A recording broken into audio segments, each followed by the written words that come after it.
En este video veremos estructura de compuestos orgánicos, primera parte. Para facilitar el estudio de los compuestos químicos, la química se ha dividido en dos grandes ramas.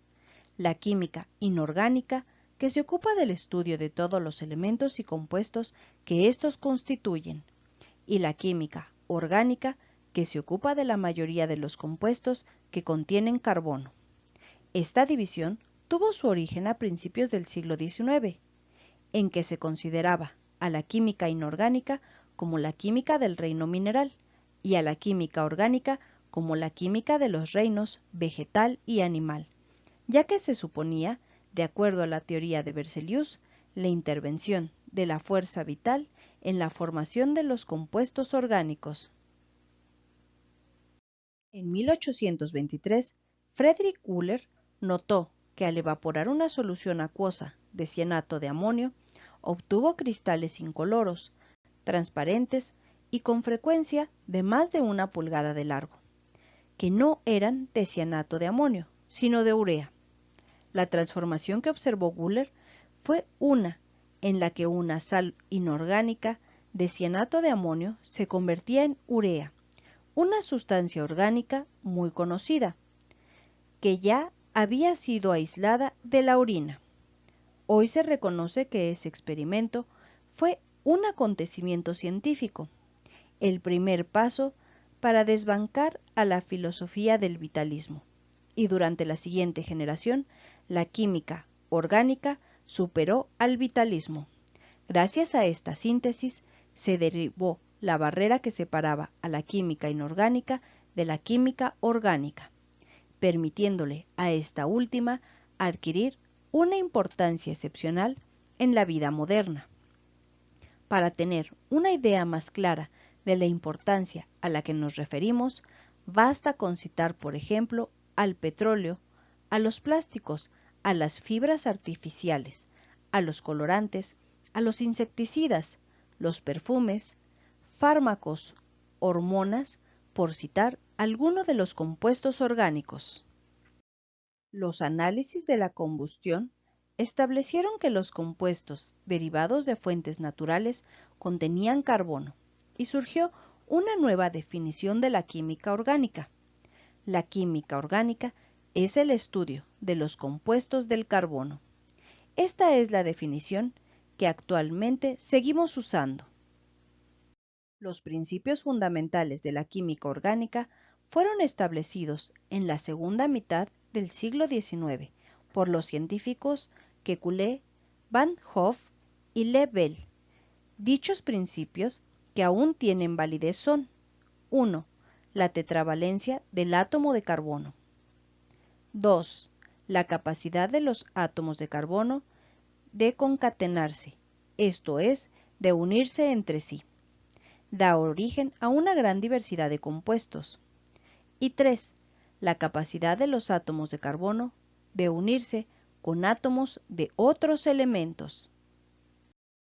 Actualmente, la división de la química se justifica por el gran número de compuestos del carbono y por las diferencias existentes entre ambos tipos de compuestos, originadas principalmente por el tipo de enlace predominante en ellos.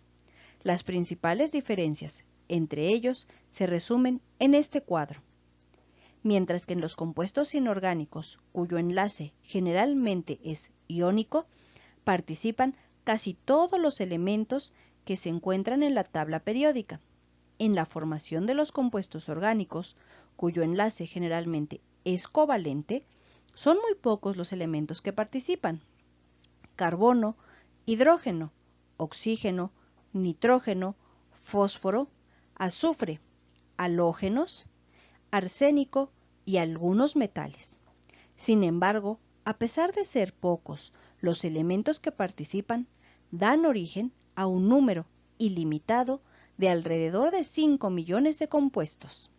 Los compuestos orgánicos, por el tipo de enlace predominantemente covalente, presentan baja estabilidad térmica y sus reacciones son lentas, a diferencia de los compuestos inorgánicos, cuyo enlace es generalmente iónico, lo cual les da elevada estabilidad térmica y reacciones rápidas.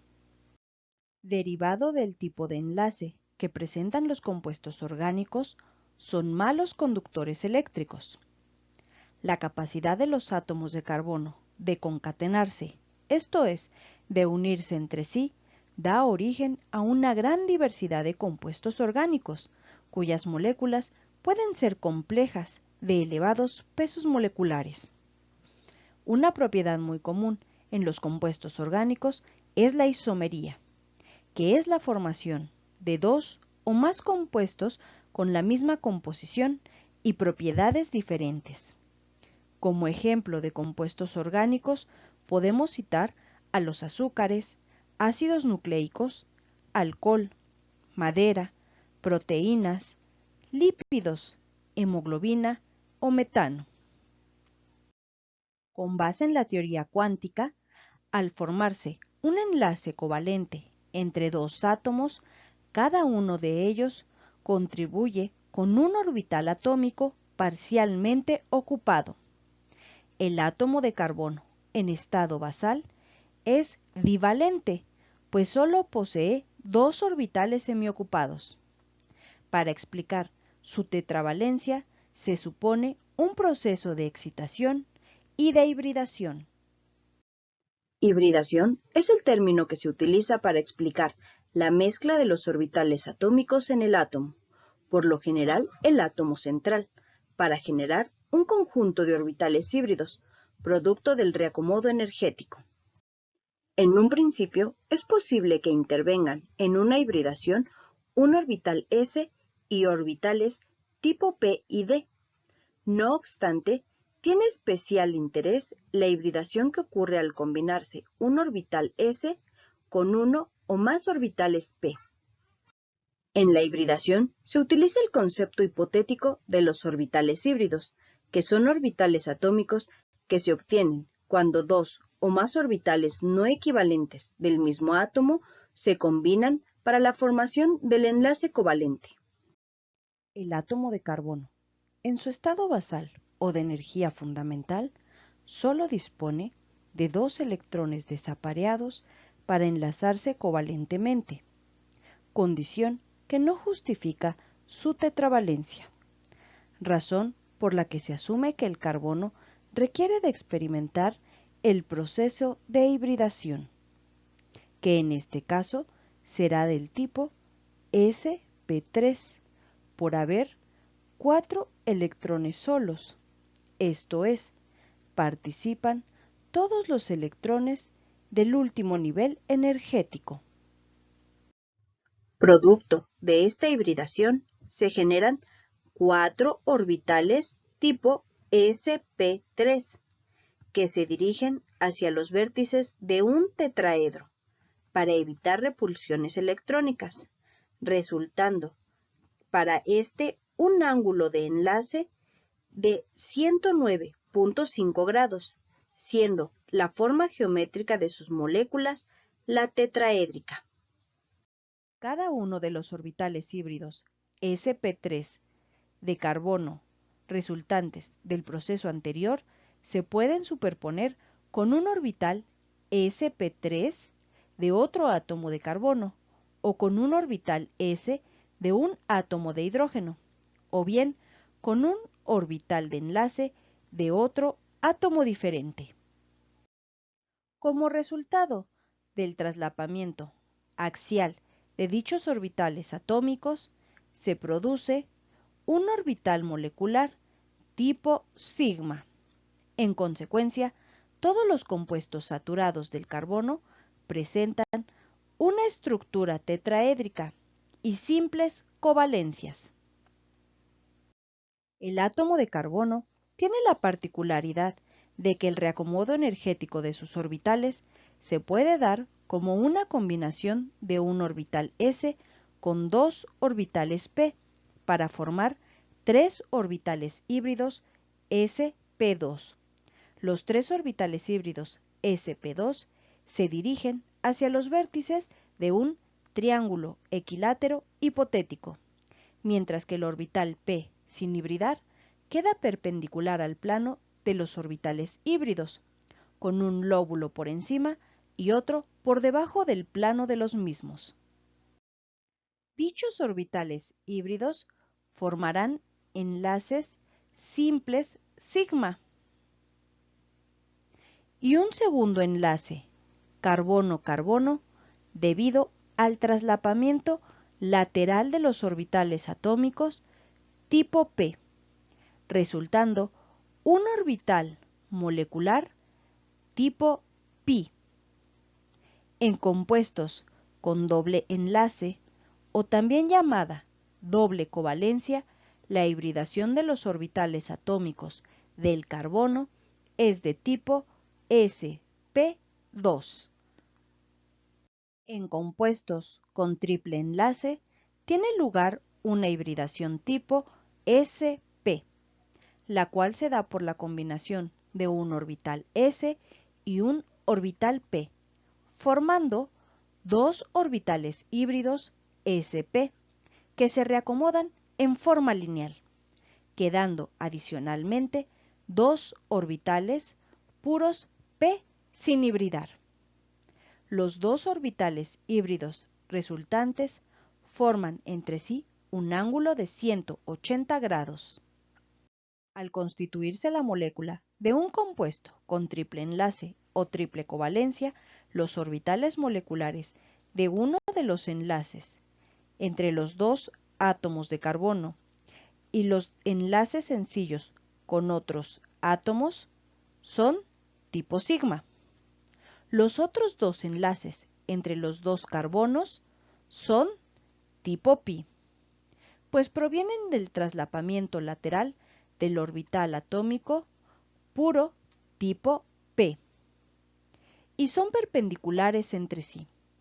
En consecuencia, los átomos de carbono ligados por triple enlace y los dos átomos unidos a ellos se encuentran en línea. Como hemos mencionado, con base en la teoría cuántica, al formarse un enlace covalente entre dos átomos, cada uno de ellos contribuye con un orbital atómico parcialmente ocupado.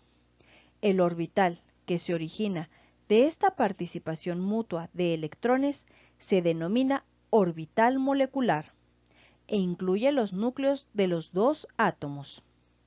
El contenido energético de un orbital molecular estable es menor que la suma de los contenidos energéticos de los orbitales atómicos aislados.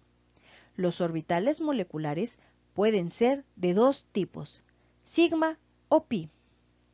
En los enlaces tipo sigma, la distribución de los electrones compartidos es simétrica sobre la línea que une ambos núcleos. El orbital sigma, que resulta de un traslapamiento axial, esto es, perteneciente al eje de orbitales atómicos, rodea a los núcleos como los orbitales s y es de forma elipsoidal. Estos orbitales se forman siempre que los enlaces covalentes son sencillos, por ejemplo, el traslapamiento axial de dos orbitales s de dos átomos de hidrógeno. El orbital molecular pi resulta de una superposición lateral de orbitales puros p. La distribución electrónica en esta unión tiene un nodo en el plano de la molécula y gran densidad electrónica arriba y abajo de este plano. El traslapamiento lateral de orbitales p se verifica en la formación de dobles y triples enlaces. Los electrones del enlace tipo pi no están tan firmemente unidos como los de un enlace tipo sigma, por lo que este tipo de ligadura es más susceptible de experimentar una ruptura que el tipo sigma. Y recuerda, el éxito se alcanza con el trabajo de todos los días. Agradecemos tu atención y dedicación y nos vemos en el próximo video.